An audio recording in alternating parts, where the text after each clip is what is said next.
hit the record button. So this is going to be on the agenda over the break, just in case you need it.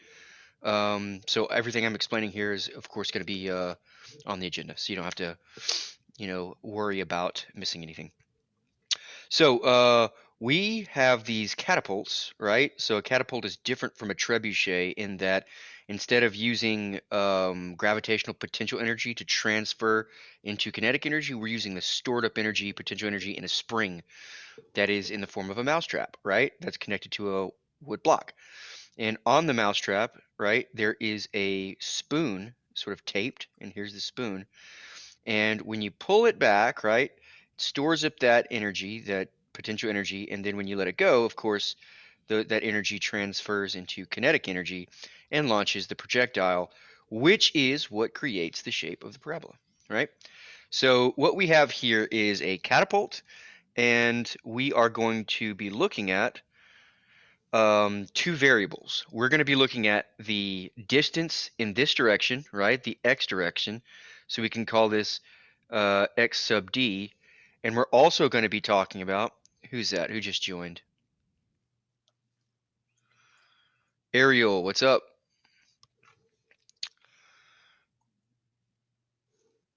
Can you hear Ariel? And now we're talking about, thank you, Ariel. We're talking about distance in the y direction now. So whereas we were looking at time on the x direction last time, now we're looking at two distances, right? Does everyone understand what I mean by that? So the last time we did it, we looked at height as a function of time, and that gave our variables. That was our function essentially, and that would be AH squared plus, so on and so forth, A or AT squared plus BT plus C. Now we're going to be looking at distance, two distances essentially. So we're looking at a 2D space, and we're looking at those distances, right? So that is going to be very paramount. If I always say, if you're in a math class and you don't know what's on your axes, might as well just throw that stuff in the garbage can. You're doing something for no reason. You have no idea what you're doing, right? So the two things again we're going to be looking at, and this is super important, you are going to be looking at the distance in the x direction, like how far it goes, right? And you're going to be looking at how high it goes, the distance in the y direction. So all of these are going to be measured in meters, right? Meters, right? Meters. So if you have a ruler or anything that you can measure at home, remember to do your conversion from feet to meters, right? And that's not super hard. Google does it automatically. There's no math involved. So you are expected to do that, right? So let's talk about it. If you are in person, you already did this, so you should have this data, some data already, and I will put that on the agenda as well.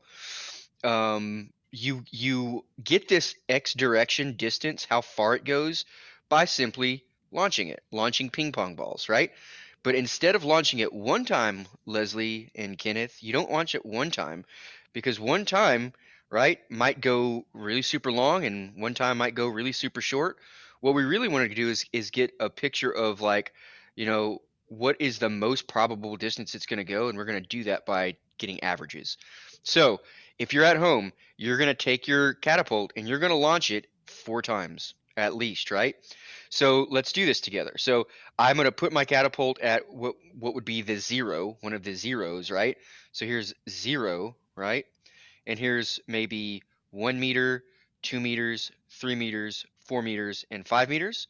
So I'll just label those real quick: 2, 3, 4, 5. And remember, this is a distance, and this is also distance, right? So that might be 1 meter, 2 meters, so on and so forth. So you should already be seeing that, there's going to be some different things. A is going to be different. It's not going to be the coefficient of gravity and stuff like that. So we're looking at two variables here in meters, distance, right? Distance up and distance across. So how do I find the maximum range of this, right? Well, I launch it 4 times. And let's say I launch it on the first trial, I get 5 meters. Or let's say it's 5.2 meters, right? And the second time I launch it, I get 3.9 meters. And the fourth time I launch, or excuse me, the third time I launch it, I get 4.8 meters. And then the fourth and final time, I get 5.0 meters flat, right? So can anyone tell me how I take the average of this data? Can anyone tell me? Hello? You add all of them and then divide it by 4. Exactly. So I sum these together, right? So 5.2 plus 3.9 plus 4.8 plus 5.0, right? And you divide by the total number of trials. So 1, 2, 3, and 4. So if you do that, you will get an average, right? An average, right? And this is also called the mean, right? There's different ways of getting averages. This is called the mean, right? So I add up all of the data and then I divide it by the number of data points there are. Please do not be like some of those students that were in person in our class and don't know that if you give me a distance that's 5.2 plus 3.9 plus 4.8 plus 5.0, right? If you add all of that together and it's like 25, like no, that's absolutely your machine never shot 25 yards. You don't know what you're talking about. So think about it in terms of variables, right? How far does it go? Well, on average, it might go, 5.2. And if I do that together, I'll get that answer, right? And let's do that actually. Let me put that in my calculator. 18.9. What is it I now? did it. What is it? 18.9. What? 18.9. No, it's not. Yes, it is. Nope. 18.9. Mm-hmm. Try again. No, you mean the average? Yeah. Oh, I think it was 4.725.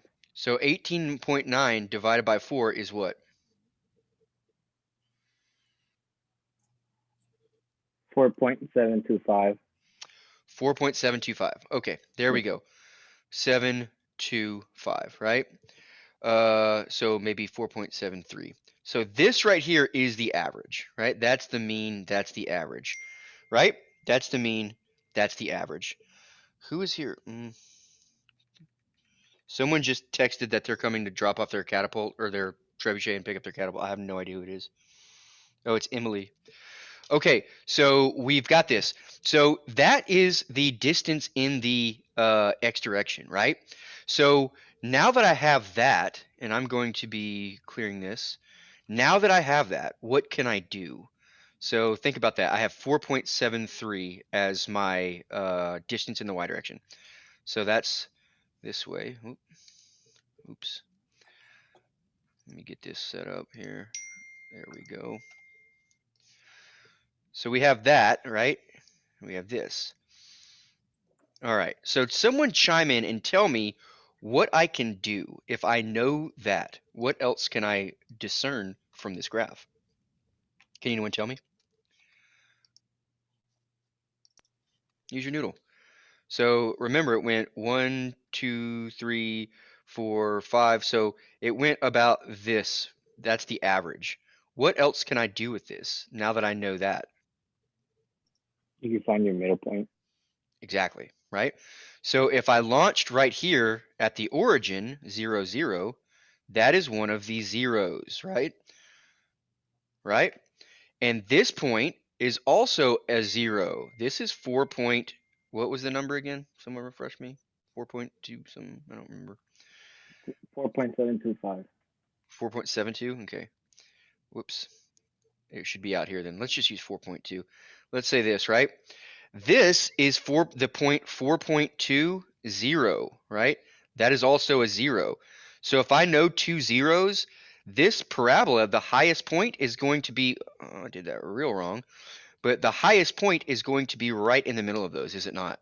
That is like the definition of what a vertex is.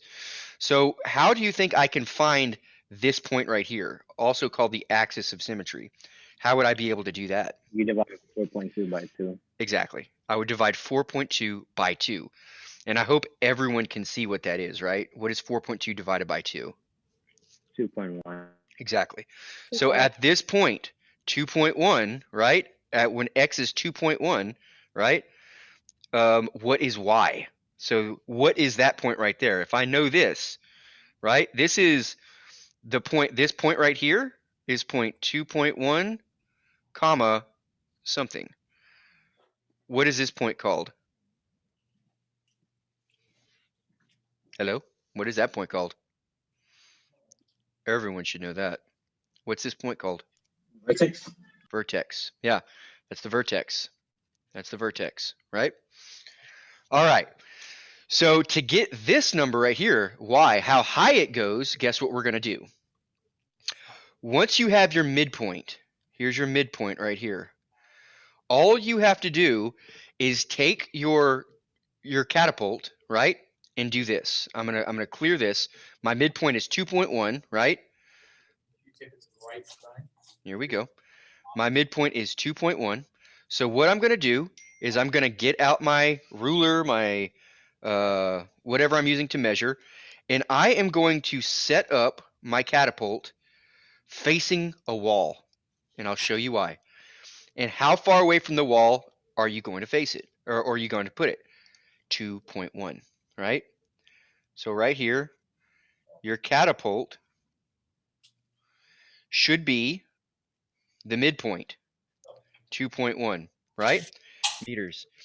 When I launch this, when I launch the ball Well, and it hits the wall right here, any type of projectile. what point is it at right here? You don't want If this is the midpoint, you can actually pull it back with your fingers. what point is this? Vertex. It's the vertex, right? So do you see how if I measure the wall, right? If I'm measuring the wall, right? If I put the ruler up to the wall and I measure it, I can find out that y value, right? Because I already know that it's 2.1 comma something, but I don't know the y. So if I measure this, I find out, right? I find out. So what if I find out that it's 8.3 meters? Well, that might be super high, that might be super low. So what we want to do is we want to shoot it at the wall and measure it 4 times, right? So that way we can get an accurate understanding of what the probability is of where it's going to land, right? So I'm going to shoot it 1 time and it might land here, and 1 time it might land right here, and 1 time it might land all the way up here, and 1 time it might land all the way up there, and that could be 8.3 and 7.4 and maybe even 9.2 and 8.6, right? I'm gonna guess what? Take the mean of this by adding them and then dividing by 4. That will tell me this y value. That average will tell you that y value that you can use on your vertex, right? So we would have our midpoint, right? And this is our axis of symmetry leading up to the vertex.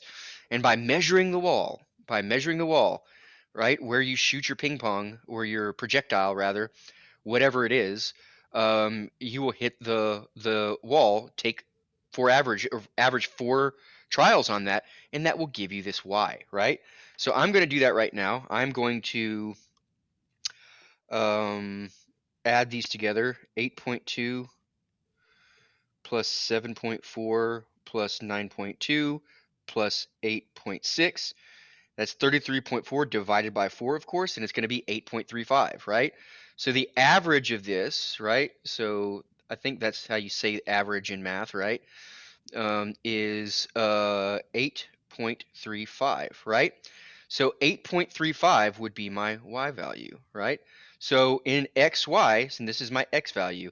So my vertex then is at the point at the x comma y. It's at 2.1 comma 8.35.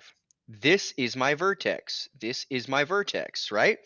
That is my vertex. Now, let's take this and let's go even further, right? So what I want to do is now that I have my vertex, I can start looking at the vertex form of the equation and start doing some more problem solving, right? So you will have to do this on the benchmark that's on the agenda, right? Shouldn't take you too long, right? Shouldn't take you too long because you're only doing pretty much one thing. What you're going to do is find the y is equal to a h minus x. Oops, it's x minus h squared plus k, we are going to fill out this equation and we are going to transform it into standard as well, right? Because we can do that now. That's a skill we have. So what do we already know about this equation? What do we already know from our experimental data? Someone chime in and let me know what we already know. The vertex, We know the vertex. So where does that go in this equation? H and K. Yeah. H and K. Exactly. H and K. H and K. So I can just plug it in, right? So I'm going to go y is equal to a, and I don't know a, and I don't have an x value right now. I'm not looking at anything right now, but I know h is 2.1. So it's x minus 2.1. Now, remember, you can't get that wrong. You can't put positive right there because in this right here, we're putting h is positive 2.1. So it's x minus positive 2.1. That's what that looks like, right? Please don't get that twisted. And then k, of course, is 8 plus 8.35. All right, up and down, left and right. Now, is there any way that I can find a? I still don't know a. I have a lot of unknowns here, right? I have a y, I have an x, and I have an a. Is there any way I can find a? I hope you're getting, as a theme of this class, how I can do something like that relatively easily. Can anyone tell me how I might find a? Anybody? Anybody? Don't be afraid of being wrong. How might I find a? Anybody? Um,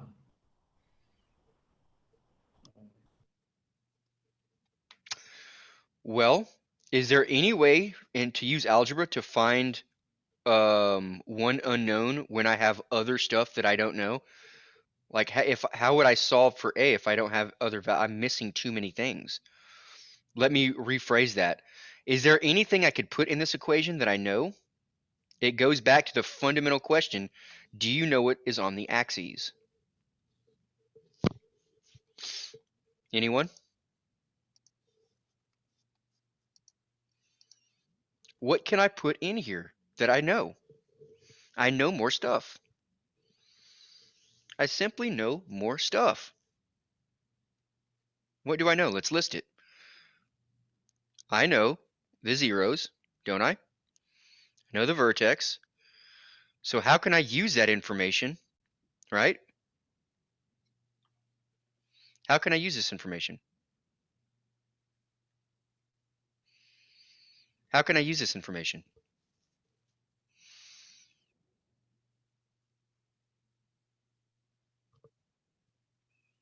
Anyone?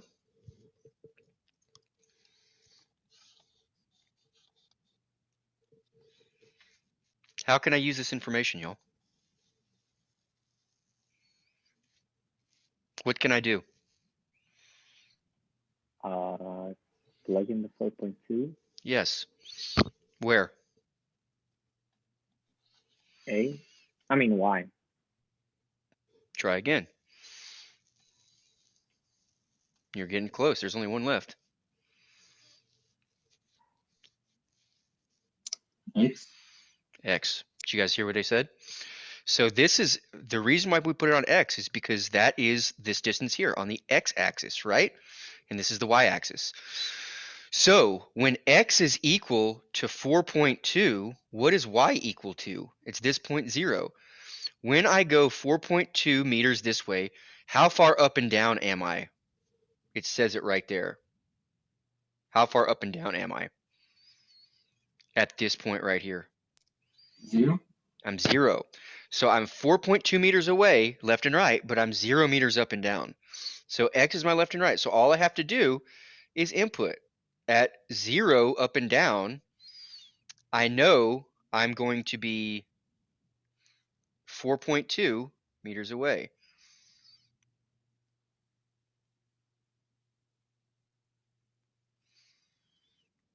Now look what I can do. Now look what I can do. Ladies and gentlemen, folks, I have an equation with one unknown. I can use algebra. Yeah? Now this just becomes rudimentary, right? PEMDAS, please excuse my dear Aunt Sally. I'm going to take care of those parentheses. I'm going to take care of that exponent right there. I'm going to multiply. I'm going to divide. I'm going to add, and I'm going to subtract, aren't I? All right, let's do it. So I'm going to just do the mechanics here. I expect everyone to know how to subtract and multiply and add and stuff like that. So let's go through it. 4.2 minus 2.1 is, of course, 2.1, right? And then we square that. So times itself times 2.1. That's 4.41, right? So I'm going to stop right there and I'm going to rewrite A times 4.41, right? Plus this number, 8.35, right?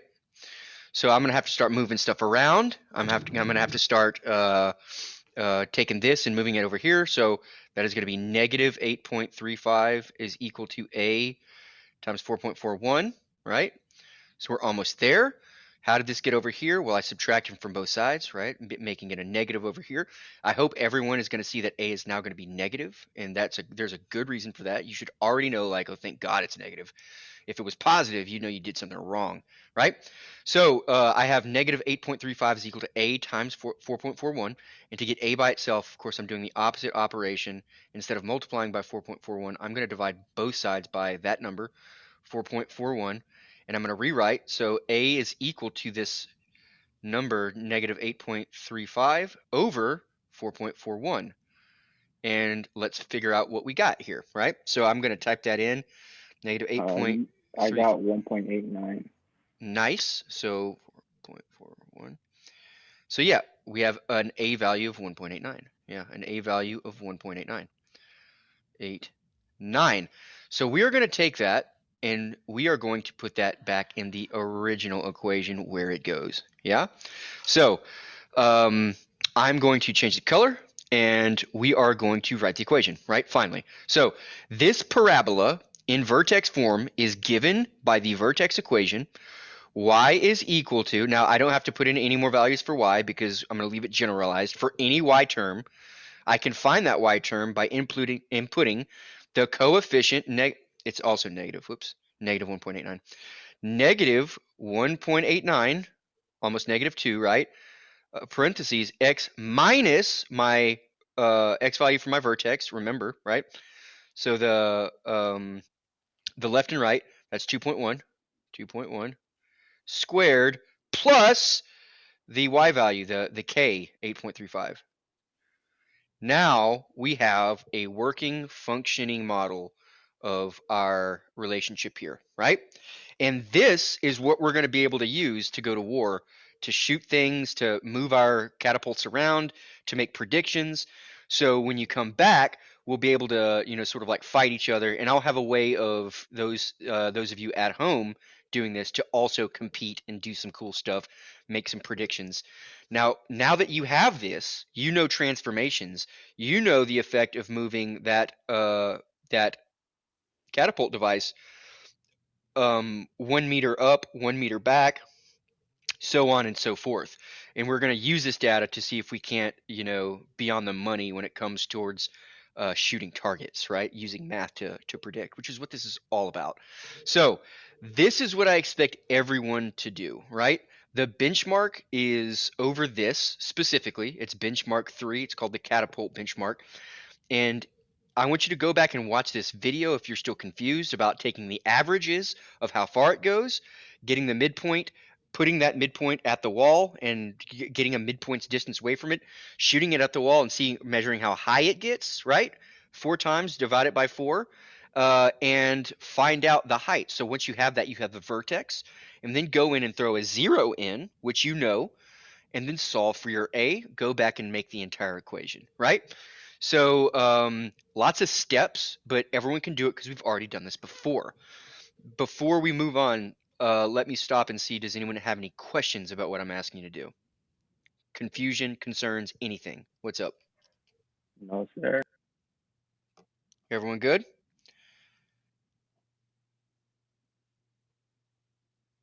Yes. Good, good, good, good, good, good, good, good. Okay, so that's it. Yeah. That's what I want you to focus on. That's what I want you to work on. So let me Right. go ahead and give you this time to Did Emily pick up hers? Yeah. Good. Let me go ahead and give you this time to, if you're at home, everyone's at home, but if you haven't done this yet, go and start taking your data. Don't wait until this weekend. Don't wait until next Tuesday. Don't wait until next Saturday. Right now, just log off and go get a measuring device, ruler or whatever. Remember, you got to convert to meters, right? That's what we use in here. And go and take your average of your length, your distance away. Find the midpoint, put it against the wall, back it up a midpoint, shoot it at the wall, and measure that, how high it's going. Do that 4 times, divide it by 4. Now you have your vertex. Once you have your vertex, it becomes very, very simple to start building your equation. Now, if anyone still needs help on that process, and the video that you're watching right now is not cutting it, send us an email, and we can help you build that vertex equation. All right. Does anyone have any questions about what I want you to be doing? Excellent. Excellent, excellent. On the benchmark, also, it has you go from here, right? Let's do one more exercise real quick. I want this to be on the video. So again, I'm going to rewrite my vertex form of the parabola, which is y is equal to negative 1.8 x minus 2.1 squared plus 8.35. Now I want everyone to also understand that very easily you can take this and you can expand it to the standard form, and I'll show you that real quick. So how do we do it? Because we've done it before. Did you forget? Probably. So we're going to have it in this video too. We are going to go from that vertex form. I hope everyone knows already that that's vertex form. You see H and K right there. It's super handy, super useful, because I know how far it goes and I know how high it goes, right? Because I have that midpoint in there. Now, let's do it. I'm going to take, right, my vertex form, and I'm going to start working it, right? PEMDAS. So x minus 2.1 squared. So x minus 2.1 times x minus 2.1 is something you can use the lattice method on or FOIL, right? So if you are confused what I'm doing, let me show you x minus 2.1. I am squaring this, right? X minus 2.1 squared is the same thing as saying x minus 2.1 times x minus 2.1, right? So I can FOIL first, outside, inside, last, or I can lattice it out, the box method, right? With FOIL, the first will be multiplied, right? The outside will be multiplied, the inside, and then the last numbers. So if you have trouble remembering that technique, I strongly urge you to do the box method, which I will do for you right here. As long as you set it up correctly, it's super, super easy. X minus 2.1, and remember your signs. X minus 2.1. So x times x is x squared. We always have to know that, right?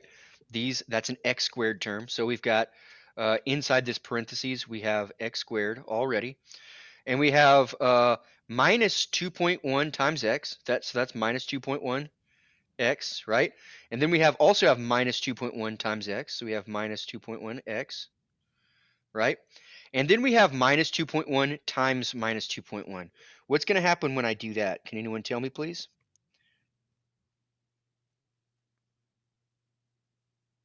Can anyone tell me what minus 2.1 times minus 2.1 is going to turn out to be? What kind of numbers are going to be? You said 2.1 minus 2.1. So if you see here, minus 2.1 is being multiplied by minus 2.1. What happens when I multiply two negative numbers together? The positive. It's going to be a positive, right? So 4.41 is what we're going to get. If you do not respect these signs, you will get it wrong. Your parabola will not make sense, right? So let's look at what we have. We have x squared. We have a negative 2.1 and another negative 2.1, which we can combine. So this negative 2.1x and this negative 2.1x, we can combine into what? 4.2x, right? That's negative. That negative sign has to be there. And then plus, because we have a positive 4.41, 4.41, right?